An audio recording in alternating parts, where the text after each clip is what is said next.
Australia is planning to turn its lifeless desert into a huge sea for $200 billion. The project would cover an area larger than France and Germany combined. If the plan succeeds, a vast new sea, as big as the Great Lakes in the United States, will appear in the center of the Australian continent. It would become the most ambitious engineering project in human history. For comparison, the entire moon landing program cost much less. The grand plan includes building giant desalination plants on the coast and a pipeline system stretching hundreds of miles into the continent. Huge solar power stations, the size of whole cities, and pumping stations capable of moving ocean-sized volumes of water will need to be built. Filling the new sea will take about 20 years of continuous work. But why does Australia need such a massive project? To understand this, you need to look at the geography of the continent. Australia is about the same size as the United States, but almost the whole country is desert. 80% of its territory is practically uninhabited. All major cities are located in a thin strip along the coast. Sydney, Melbourne, Brisbane, Perth, all are by the sea. And in the center, in an area the size of Texas and California combined, fewer people live than in Los Angeles. Central Australia is a climate nightmare. In summer, temperatures rise above 115 degrees Fahrenheit, and in winter they can drop below freezing. There is almost no rain. Sometimes it doesn't fall for several years. The soil is so poor and salty that only thorny bushes grow there. The nearest hospital can be hundreds of miles away, and the nearest store tens of miles. Mobile phone service exists only along the main roads. Even a simple bottle of water in remote places can cost as much as a meal at McDonald's. Historically, European settlers only settled on the coast. There was access to the sea for trade, a much milder climate, and fertile soil. Moving deeper into the continent was extremely dangerous. Many expeditions ended tragically because of the lack of water and extreme heat. The famous explorer Charles Sturt, in the 1840s, searched for a mythical inland sea in the center of Australia, but found only lifeless desert. As a result, 25 million Australians live on a narrow strip of land, and vast areas have stood empty for 200 years. It is as if all of America lived only in California and Florida, and the rest of the country was a lifeless desert. And it is precisely this dead zone that Australia wants to turn into a thriving region, with a sea in the middle. The idea is not new. It was born almost 100 years ago. In the 1930s, when Australia was going through the Great Depression, engineer John Bradfield proposed a revolutionary plan. This man became famous for building the iconic Sydney Harbour Bridge, one of the country's symbols. In 1938, he presented a scheme for creating an inland sea, which became known as the Bradfield Scheme. The idea was simple: build a network of dams, canals, and pumping stations with a total length of 1,500 miles. Redirect water from the tropical rivers of northern Queensland into Lake Eyre, a huge salt basin in the center of the continent. The lake lies 50 feet below sea level, so the water was supposed to flow there naturally. Bradfield promised grand results. The new sea would change the continent's climate, green fields would appear, along with new cities and hydroelectric stations. The project would create thousands of jobs and turn Australia into an agricultural superpower. During the Depression, the idea seemed like real salvation. Lake Eyre is truly a unique place. It is the lowest point in Australia, a huge salt plain larger than England. Most of the time, it looks like a white crust of salt, cracked under the sun. But once a decade, when heavy rains fall in the north, water flows down the rivers, and the lake turns into a mirror-like surface visible from space. Flamingos and pelicans come here to breed. Unfortunately, after a few months, the water evaporates, and everything returns to its former lifeless state. Bradfield wanted to make this miracle permanent, but engineers quickly discovered problems. In central Australia, the sun evaporates water 10 times faster than the rains can replace it. Even with constant refilling, the lake would turn into a hypersaline dead body of water. The cost of the project was astronomical, equal to tens of billions of dollars in today's terms. But the main problem was that no one knew how to solve the salt issue. In a closed body of water, salt builds up until the water becomes poisonous for all living things. The idea was shelved at the time, although it was never completely buried. Over the next 80 years, the dream kept coming back from time to time. In the 1960s, politicians discussed it again. In the 1980s, new proposals appeared. But each time they ran into the same problems: physics, economics, and technological limitations. A serious blow to this seemingly life-saving idea was dealt by one of the greatest environmental disasters of the 20th century, which happened in the USSR. The Soviet story of the Aral Sea became a nightmare warning to the whole world about what happens when humans try to remake nature on a massive scale. In the 1960s, Soviet officials decided to turn the deserts of Central Asia into flowering fields. The idea looked grand and noble: to redirect the Amu Darya and Sirdarya rivers, which fed the Aral Sea, to irrigate cotton plantations in Uzbekistan and Kazakhstan. The goal was ambitious: to make the USSR the largest cotton producer in the world, feed the entire country, and earn billions from exporting this white gold. The Aral Sea seemed inexhaustible. It was the fourth largest lake on the planet, bigger than Ireland, up to 230 feet deep. Locals called it a sea, and rightly so. 27,000 square miles of blue water, waves, fishing fleets, and resorts on its shores. The Aral was home to 20 species of fish, and fishing towns like Aralsk and Moynak thrived, with populations in the tens of thousands. Soviet engineers were absolutely sure of success. They built a gigantic network of canals with a total length of 25,000 miles, longer than the Earth's equator. The main one, the Karakum Canal, stretched 850 miles through the deserts of Turkmenistan. Hundreds of thousands of people worked on the construction, using explosives and excavators to cut canals through mountains and deserts. The first years seemed like a real triumph. The deserts really did bloom. Cotton fields stretched to the horizon, harvests grew, and the USSR became the second largest cotton producer in the world after the United States.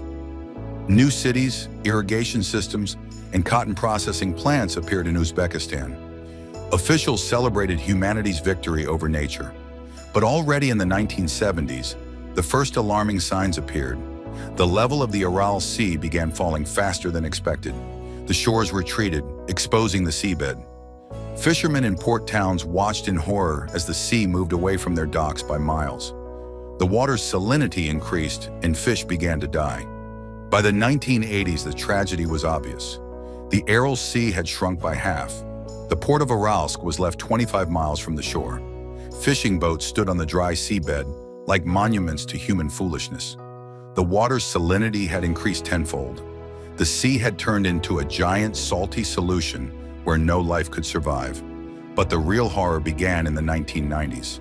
The Aral Sea split into several separate bodies of water. What was once a single sea became a chain of salty lakes, surrounded by a white crust of salt. The wind lifted millions of tons of salt mixed with leftover pesticides and fertilizers from the dried-up seabed.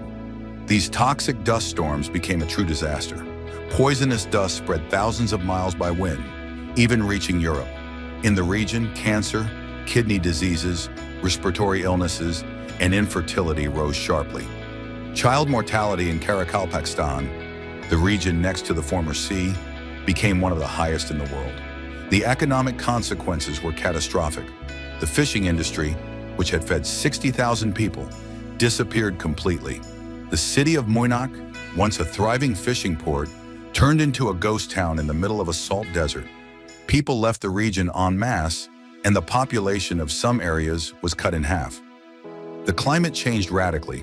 Without the Aral Sea, which used to soften the continental climate, winters became colder and summers hotter. The rains, which formed from evaporation off the sea's surface, disappeared. The region turned into a lifeless desert with an extremely harsh continental climate. By the 2000s, the Aral Sea had shrunk by 90%. Instead of the fourth largest lake in the world, only a few small salty ponds remained. In place of the seabed, a desert called the Aral Kum appeared. 15,000 square miles of salt, pesticides, and toxic dust. Satellite images showed the scale of the disaster. Where once there had been a blue expanse, there was now a gray-white wasteland. Environmentalists called the disappearance of the Aral one of the largest man-made disasters in human history. UN Secretary-General Ban Ki-moon, who visited the region in 2010, said, "This is one of the most shocking disasters on the planet. It's hard to believe that it isn't a natural disaster, but the result of human actions. Attempts to save the Aral Sea were made repeatedly, but failed.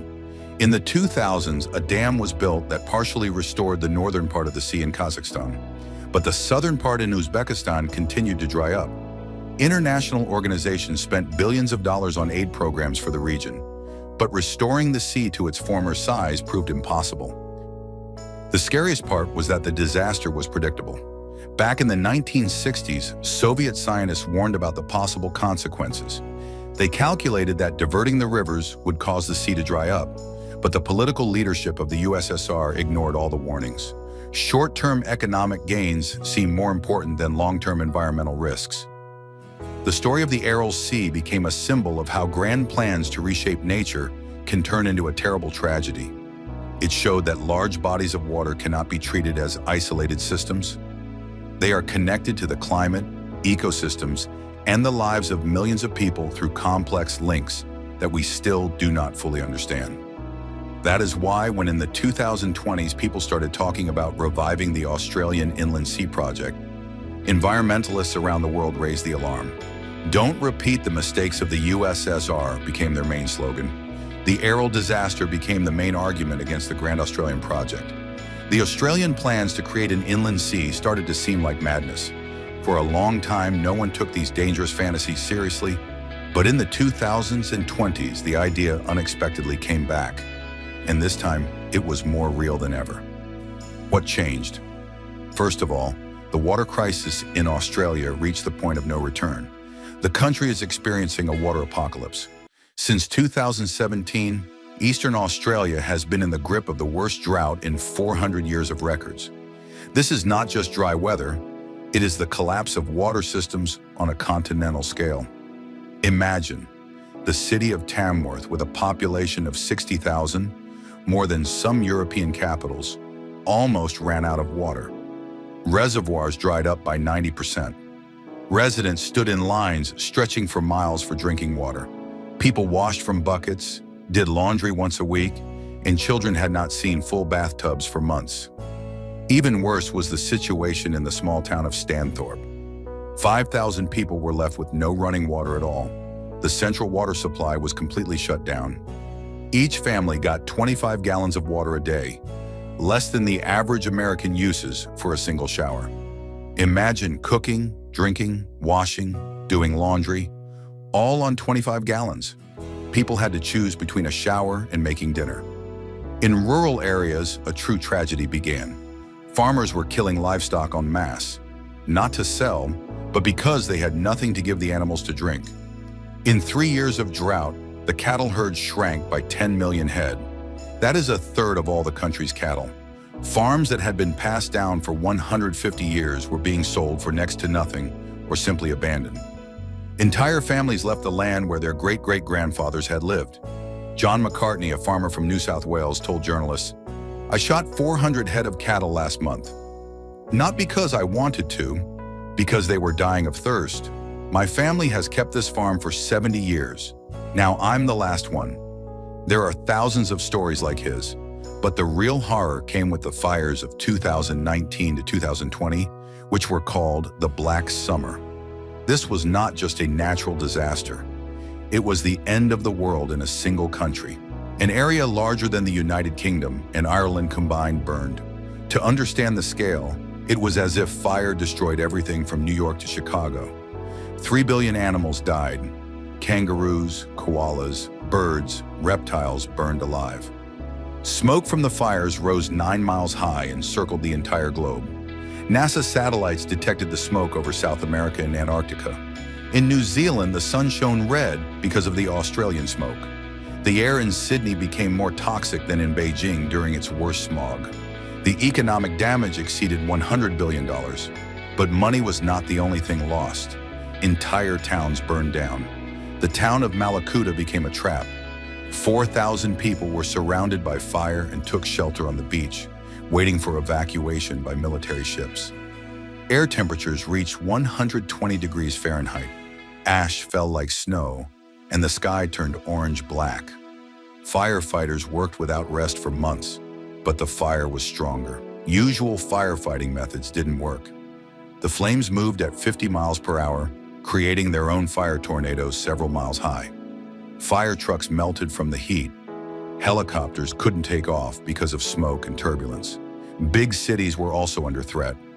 Melbourne, the second largest city in the country, imposed strict water restrictions. Residents were allowed just 13 gallons of water a day per person. That meant 3-minute showers, laundry once a week, no lawns, no pools, no washing cars. In some suburbs of Sydney, police patrolled the streets, fining those who watered their gardens. But even these measures didn't help. The reservoirs that were supposed to supply the largest cities were drying up. The Warragamba Dam, which supplies water to half of Sydney, was only 40% full.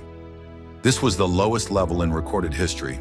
Engineers calculated if the drought lasted 2 more years, the 5 million-strong city of Sydney would completely run out of water. Economic losses were snowballing. Agriculture, traditionally the foundation of Australia's exports, was collapsing before everyone's eyes. Wheat harvest dropped by 20%, meaning Australia lost a big share of the world grain market. Cotton production fell by 40%. Entire regions that specialized in cotton turned into wastelands. Dairy farming was being moved closer to the coast, where there was still water. The famous wine valleys were switching to drought-resistant grape varieties or switching to other crops altogether. The tourism industry, which brings the country $60 billion a year, was losing billions. The Great Barrier Reef, Australia's main tourist attraction, was massively bleaching and dying from the heat. Over the past 5 years, 50% of the coral had died. National parks were closed for months due to extreme fire danger. Foreign tourists canceled trips, afraid of fires and smoke. Insurance companies began to leave the drought-stricken regions en masse. In some areas, home insurance cost $20,000 a year, more than many families paid for a mortgage. Banks refused to give loans for buying property in risk zones, which kept expanding every year.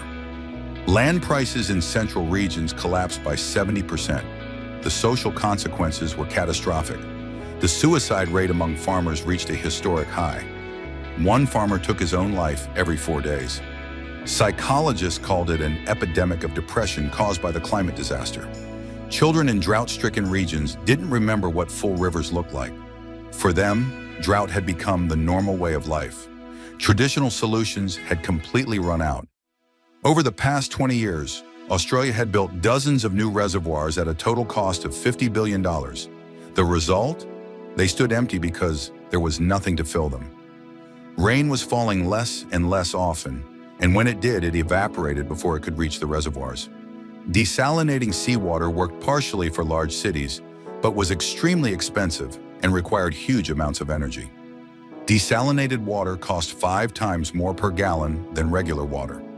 On top of that, desalination plants could supply only city populations, but didn't solve the problem for agriculture and remote regions, where 30% of the country's people lived. Saving water at home made almost no difference. Even if every Australian cut their use by half, it would only make up for 5% of the losses from the drought. The problem wasn't that people used too much water, it was that there was physically less water every year. Australia was trapped in a deadly cycle. The climate was getting drier and drier, the population kept growing, the economy needed water to develop, but water resources were catastrophically lacking. Scientists predicted that by 2050, the situation would get even worse. Average temperatures would rise by 4 to 5 degrees Fahrenheit, and rainfall would drop by 20%. Traditional ways of fighting drought weren't working anymore, and time to find alternatives was running out. The country needed a radical solution, or it risked turning into a desert unfit for life. It was against this backdrop that the idea of the inland sea came back to life. When your house is on fire, you're willing to do anything to put it out. The main change was a revolution in technology. In the 1930s, Bradfield had only one source of water, rivers, which were themselves unpredictable. Pumps consumed huge amounts of energy from coal-fired power stations. Desalination was fantastically expensive, and no one knew how to solve the salt problem. Today, the picture is completely different. Solar energy has become much cheaper than coal. Australia is one of the sunniest countries in the world, and modern panels can power giant pumping stations almost for free. Desalination has become hundreds of times cheaper thanks to new membrane technologies. Israel, the UAE, and Saudi Arabia already produce billions of gallons of desalinated water every day. Technologies have appeared for extracting valuable materials from seawater on an industrial scale. Modern plants can extract salt, lithium, magnesium, and other valuable minerals for export. Computer modeling allows scientists to predict the effects of the new sea on the climate and ecosystems decades in advance. That's why in 2020, the Australian Inland Sea 2.0 project appeared. The plan was radically different from Bradfield Scheme. Instead of rivers, seawater. Instead of coal power plants, solar. Instead of trying to avoid salt, it's industrial extraction. The idea is simple. Build giant desalination plants on the southern coast, solar power stations, and a pipeline system to transport water 370 miles to Lake Eyre. If the lake is filled with salty water and constantly replenished, it won't dry up, and the salt can be extracted and sold, turning the problem into a source of income. Supporters of the project offer convincing arguments. The new sea would change the region's microclimate. Evaporation from the water's surface would cause rain, temperatures would drop, and humidity would rise. Within a radius of several hundred miles around the lake, the climate would become milder and more suitable for agriculture. Modern, eco-friendly cities powered by solar energy could be built around the new sea. Tourism could develop. Imagine resorts in the middle of the desert with views of an endless lake. Agricultural zones with drip irrigation could be created. Industrial plants for processing minerals from the salty water could be built. The project would create hundreds of thousands of jobs at all stages, from construction to maintenance. It would attract international investment. It would make Australia a leader in renewable energy and water desalination. And most importantly, it would help fight the droughts that threaten to destroy the country's entire economy. There are also economic benefits. Extracting salt, lithium, and other minerals from seawater is a growing industry. Lithium is needed for electric car batteries, and salt is used in the chemical industry. Exporting these materials could partly pay for the project. Solar power stations around the lake could provide energy for all of Australia. Excess electricity could be exported to neighboring countries through undersea cables. Asian countries are already ready to buy clean energy. New cities in the center of the continent would reduce the strain on overcrowded coastal megacities. Real estate prices in Sydney and Melbourne have reached absurd levels. Most young families cannot afford housing. Cities around the inland sea could become an affordable alternative for them. Technologically, the project looks realistic. Desalination plants operate all over the world. Pipelines of such length already exist in China and other countries. Solar power stations of the required capacity are being built in Saudi Arabia. Modern pumping stations can move the needed volumes of water, but there are also serious questions. The cost of $200 billion is more than Australia's annual budget. Such sums require international financing and political stability for decades to come. Pipelines of that length are vulnerable to breakdowns, terrorist attacks, and natural disasters. The impact on ecosystems remains unpredictable. Even the most advanced computer models can make mistakes. Nature is too complex. Salty water could sterilize the soil over large areas around the lake, making agriculture impossible. There are also social problems. For the indigenous Arabana people, Lake Eyre is a sacred place. They call it Kadithanda and believe that the spirits of their ancestors live there. For Aboriginal people, flooding the lake is like destroying a temple. Elder Aaron Stewart said, "Our stories are written on this land. You can't drown them." The project also raises questions of social justice. The central regions of Australia are some of the poorest in the country, especially among Indigenous people. Spending $200 billion on a mega project while people live without proper housing, medicine, and education seems cynical. Critics point to alternatives. For the same money, thousands of small desalination plants could be built, rainwater collection systems improved, water recycling technologies developed, and drought-resistant crops invested in. Such an approach would be less risky and more flexible. But supporters respond, small solutions don't solve the problem fundamentally. Australia needs a breakthrough, not cosmetic fixes. The climate crisis demands radical measures. Right now, the project is in the study stage. The government has ordered detailed research on environmental impact, economic efficiency, and technical feasibility. International investment funds are showing interest, but cautiously.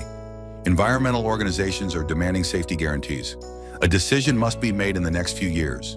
If the project is approved, construction will begin by 2030 and take 2 decades. If rejected, Australia will have to look for other ways to fight the water crisis. The Australian Inland Sea remains one of the most ambitious and controversial projects of our time. It is an attempt to turn a climate curse into a blessing, a desert into an oasis, and a problem into an opportunity. But the cost of a mistake is enormous, and there is no guarantee of success. The world watches and waits. Will Australia take the step that could change it forever?